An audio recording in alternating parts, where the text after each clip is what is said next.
Then, please sit down on that kutela. Salit said, pointing the floating sofa. The group sat down on the kutela as instructed, with Bibi perched on the edge of the backrest. The only view outside from kutela was the deep blue sky. Without further ado, Salit began as he sat down opposite kutela. You may have already heard from Clare, but I would like to explain the reason why you came here today. Well, okay. Chris and Sana straightened their backs and bowed. To put it bluntly, the Earth is currently in a transitional period where it will either evolve or perish. And the dark forces are trying desperately to destroy the Earth. We absolutely need your help, Chris, and all of you, to stop the plans of the dark forces and save the Earth, as well as all life that dwells on it. Okay. Even though Salit said this with a serious expression, Chris couldn't quite grasp the reality of it. Well, why do you need our help to save the Earth in the first place? Salit nodded in response to Chris' question and folded his hands on the table. First of all, Chris, I'm sure you remember that you came to the Teos in a different body before. Chris nodded back at Salit, who was seeking confirmation. Do you remember that at that time, there was an incident where Crustone may have been rewritten? Oh, yes, I do remember that something like that happened. Salit nodded, satisfied with Chris' answer. Further investigation revealed that, in fact, Crustone had been falsified. You, I mean as Pharos, left the underground world before I could report this to you. Salit lowered his eyes once and continued. But, although we found out that the records had been falsified, the records before they were falsified were also lost, so the truth remains unknown. Also, we don't know who orchestrated it. Our central office believes that it was probably the work of dark forces. Clare nodded vigorously in agreement with that perspective. We have been investigating this matter with the cooperation of the Central Office and the Galactic Federation. But the data had been so cleverly altered beyond our control, and even the original data had been tampered with, leaving us no way to fix it. Salit said apologetically. Excuse me, said Sana, raising her hand slightly. By the way, what is Crustone? Crustone is a stone tablet on which the record of an individual's soul is inscribed. Salit replied, forming a square with the thumbs and index fingers of both hands. So, what do you mean by original data? Well, in the universe, there exists something called the Akashic Records, which records every event since the creation of all things. It is an energy field that creates and records all phenomena, though. Every event is recorded there at the same time it is created, and is stored there permanently. Every event is recorded at the same time it is created. Sana looked down and repeated Salit's words. Then she looked up and asked again. Even those records have been falsified? Salit nodded and replied, that's the report we received from the Galactic Federation. You didn't investigate it in the Central Office? Clare jumped in and asked. No, we at the Central Office only have access to the Akashic Records, and we have no way of verifying the integrity of the data. I see. Clare nodded a couple of times, thinking it over. So, that data was also falsified by the dark forces? Yes, that seems highly likely. Salit replied, turning to Sana. It is truly hard to believe that they not only infiltrated the network, but also manipulated information while evading the eyes of not just our Central Office, but the Galactic Federation as well. Salit shook his head with a serious look on his face. In any case, it was through this manipulation of information that Chris was sent to the underground world in his past life as Pharos, to obtain the Black Dragon Stone. However, an unexpected event occurred in which Pharos returned to the surface world, and this plan failed, officially. Salit said after a pause, as if to emphasize the last word. What do you mean? Unable to ignore it, Clare asked a question. In other words, it wasn't the right time back then. What's that supposed to mean? What I mean is that the dark forces may have been assessing Pharos' potential. Claire, you know that the number of people from surface visiting this underground world has been increasing since then, right? Of course I know, it was a hot topic, after all. But that's because more people have awakened, right? Of course, that's right. However, according to our calculations at the central office, it should still have been around 100 people. But in reality, nearly 10 times that number of people have been visiting the underground world. At the time, we accepted it as a happy miscalculation, thinking that the evolution of the surface world was so remarkable. However, in reality, we believe that there was manipulation by the dark forces, and that many people had been sent here without their knowledge. And all of that became clear after the incident with Pharos, though. What do you mean by that assessing Pharos' potential? This time Elandra asked a question. Yes, they've been judging whether or not the person's soul is capable of obtaining the Black Dragon Stone in order to destroy the Earth at the time of Ascension. And whether or not the person is capable of not only obtaining it but also joining the dark forces.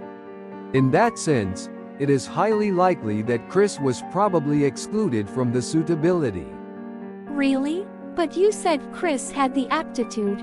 That's why you gave the order to bring him here, right? Salit nodded in response to Claire's question. I have no doubt that Chris is one of the person who has the aptitude to obtain the Dragon Stone, and a very strong possibility at that.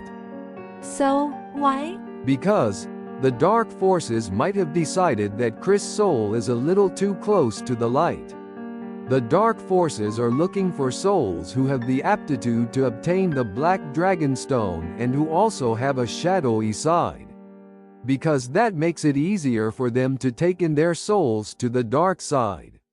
So does that mean that Chris will not be used by the dark forces, like they did with Pharos? I don't know. I can't say there's no risk. That's why we want you to obtain the Black Dragon Stone before that happens. And that is the very reason I've asked you to come here today, Chris. We want you to obtain the Black Dragon Stone before the dark forces do. Save the Earth from annihilation, and help lead it to Ascension. I see, said Claire, thinking for a moment. Then she turned to Chris and said, "What do you think?" I don't know what to say. Even after hearing such a grand story, Chris still doesn't feel real yet. Why are the dark forces trying to destroy the Earth in the first place? Sana asked a question beside Chris, who was deep in thought. That's something Chris was wondering about too. I mentioned earlier that Earth is currently in an evolutionary stage. Salit looked back and forth between Chris and Sana. Once the Earth ascends and moves into a multi-dimensional world, the dark forces will no longer be able to stay on Earth. Because Ascension changes the vibration rate of energy, and it is no longer possible for it to exist as evil energy. Salit continued after a pause. And now, the Earth is entering a time of ascension. If we continue to ascend to a higher dimension, the number of beings of light in the universe will increase even more. As a result, the forces of darkness will gradually decline, and their very existence will be put at risk. Therefore, once they have extracted as much energy resources as they can from the Earth, they will take only the souls that side with the dark forces and eliminate the rest. The dark forces are always taking over and destroying planets in this way. Chris and Sana looked at each other. It was hard to believe that there was such a secret behind the planet's destruction. So, what exactly should we do? Chris asked this time. Well, yes. When all 5 of the Black Dragon Stones are gathered together, they exert their power to promote dimensional ascension. Salit corrected his posture. The Black Dragon Stone I have been talking about is a special stone also known as the crystal element. It's not just a black dragon stone. It was created by a dragon that boasts legendary power and is known among black dragons as a super dragon. It is said that there are only 5 of these in the world, and that crystal element still lies dormant somewhere on Earth. We want you to find them and obtain them before the dark forces do. That sounds a bit vague. Thinking that, Sana asked a question. Somewhere on Earth? Do you mean you don't even know where it is? Yes, it is said that at the right time, one is guided by the one who is guided. So, now is the time and Chris is the one who is guided. Salit nodded in response to Elandra's words. I believe he is one of them. But surely there are others who could be suitable? Clare asked this time. Yes, that's right. Salit nodded again. Other people in the central office will make arrangements for suitable candidates other than Chris, and make similar requests. Oh, really? Yes. So, does that mean we'll be working together with the others? No, that's not like that. Salit shook his head. The crystal elements are created from the super dragons who are the incarnations of the 5 elements: Earth, Terra, Water, Aqua, Fire, Ignis, Wind, Ventus, and Sky, Kylum. As such, they are said to be found in lands that are associated with each of them. A land's associated with them? Clare asked again. Yes, for example, the Earth crystal element, Terra, is in an underground city. The Water crystal element, Aqua, is in an underwater city, and so on. Oh, I see. So, Chris, we would like you to find the Water crystal element, Aqua. Aha. Unable to follow the conversation, Chris tilted his head but replied. Water means we're going to an underwater city, Clare said with a smile. But what should we do? Sana asked further, as the answer remained vague and no concrete plan was given. Just being told to go to the underwater city and follow the directions as guided by fate. Or something to find the black dragon stone. Sana has no idea what to do. We will take you to the underwater city. We also have someone who is knowledgeable about the underwater city, so we will have him accompany you. However, I am sorry, there is no other way to find the location of the black dragon stone other than for you to follow the guidance. Sensing Sana's anxiety, Salit bowed his head. Then he said, "Excuse me," got up, and returned to his desk. Then he came back shortly after with something in his hand. Here you are. Salit handed Chris a dagger. Oh, this dagger is. Chris remembered immediately after seeing the dagger he had received. Do you remember? Yes, it's the same one that Pharos had. I had it made by Feronia, the so-called a blacksmith. The dagger Chris received was the same one that Pharos had carried around as a keepsake from his father in his previous life. The hilt of the dagger is embedded with a red dragon stone, known as the Stone of Guidance. However, the stone seems somehow duller in color than the one Chris remembered. Except for that point, the design is exactly the same. Thank you. As Chris thanked him, Salit shook his head. Not at all. If it's you, Chris, I'm sure that the guiding stone, Rebelipes, will lead you to Aqua. In response to Salit, who spoke with such confidence, Chris lowered his head uncertainly. Then Nigel came along. Salit exchanged a glance with Nigel and then asked Chris, "So, what would you like to do?" Chris tilted his head at the question, so Salit asked him again. Are you ready to leave? Chris looked at Sana. Honestly, Chris wasn't ready yet. Even though he was called the Chosen One, Chris had neither the awareness nor the confidence to believe it. Sana also turned back to Chris. Then she turned to Salit and asked him a question. Do you want us to leave right away? No, you can leave whenever you're all ready. Everything on our side has already been arranged. The best time is when you're guided to do so. Salit replied with a smile. Although they had to obtain the crystal elements before the dark forces could, they didn't seem in a hurry. What should we do? Sana asked, turning to Chris again. Yeah, but Sana, you want to explore more of the Teos, right?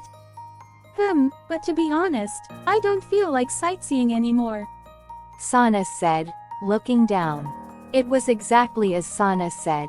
With the survival of the Earth and humanity at stake, Chris can't bring himself to just take it easy and enjoy sightseeing. What do we need to prepare? Sana asked Salit again. There's nothing in particular that you need to prepare. We will provide everything necessary on our end. You can decide whenever you're ready. How long? Sana started to ask, but then stopped. She was probably wondering how long it would take once they left. However, it seemed she remembered that the question was meaningless in this dimension. What do you want to do? We're always ready, right? Clare, saying that, looked as if she was eager to depart.